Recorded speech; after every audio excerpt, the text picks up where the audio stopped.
next year, I guess. Next year? I think we're going to do it, I told someone, every 50 years. Yes. But you know, there is one other story I wanted to ask you about. You told me you couldn't remember when a German engineer came to your town, sunk a pipe into the ground, and the town had running water. And before that... I don't remember that. But that was in... Funny, you did 10 years ago. Well, listen, I'm glad I remember certain things. What happened was in our little town in the First World War, a German engineer put pipes in the ground and the water, rich water, and the water is still running. Still. Right.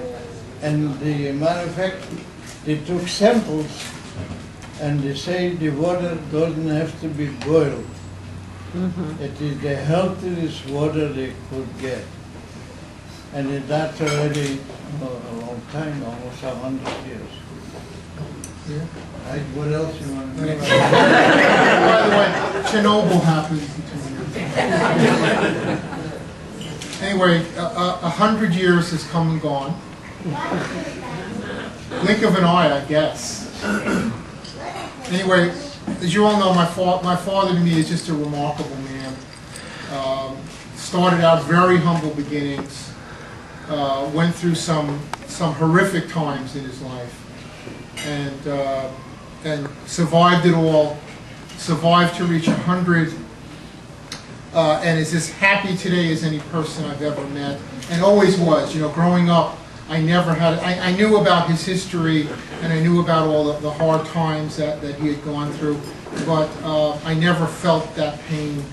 He never expressed that pain really, and he was just always a happy man. He looked at life in a way that was just filled with joy, and you know, it was an inspiration. It was an inspiration. If I can make it to 100 and feel that way, then then life was just wonderful. You know. There's a lot of things to do to reach 100. Yeah, sure. Right. A shot of vodka and a salami sandwich. You don't go around with the neighbors.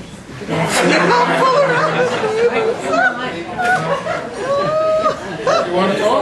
Get some more delivery. Don't fool around with the neighbors. You guys over there don't have to worry about it. I'll talk to you later for you. And you know, I'm trying to think back just to things I could share about my childhood. But you know, there's one thing that I do want to share. It's kind of corny, but I'll share it anyway. And then maybe I'll turn it over to other people who give me a break. But we used to live in a brownstone in Brooklyn, and I lived in a small room that faced the east. And for those of you familiar with some of these brownstones, there was a lot of stained glass window. So I had a window, and on the top it was a very high ceiling, and there was stained glass. And the sun would come up in the morning, and the stained glass would shine through, and it would wake me up. So I would go into the living room, and I'd lie down to catch. I must have been 4. I mean, that's one of my earliest memories. And I remember my father, who like me is a very hard worker, or was a hard worker. I don't think you've actually had a job since 1973. Okay. All right. But before we'd go to work, he would come out and he'd find me on the couch, and he would sit down, and I'd put my head on his lap, and he would stroke my hair. You know, no jokes, please. Especially not from Graham over there. Sorry, I'm sorry. I'll make it up to you. And you know, it's just something that I remember and I think about quite often. We never talk about it. I never mention it to you, but I'm mentioning it now in front of all our friends and family. So, you know, thank you for that memory and for many others. Okay.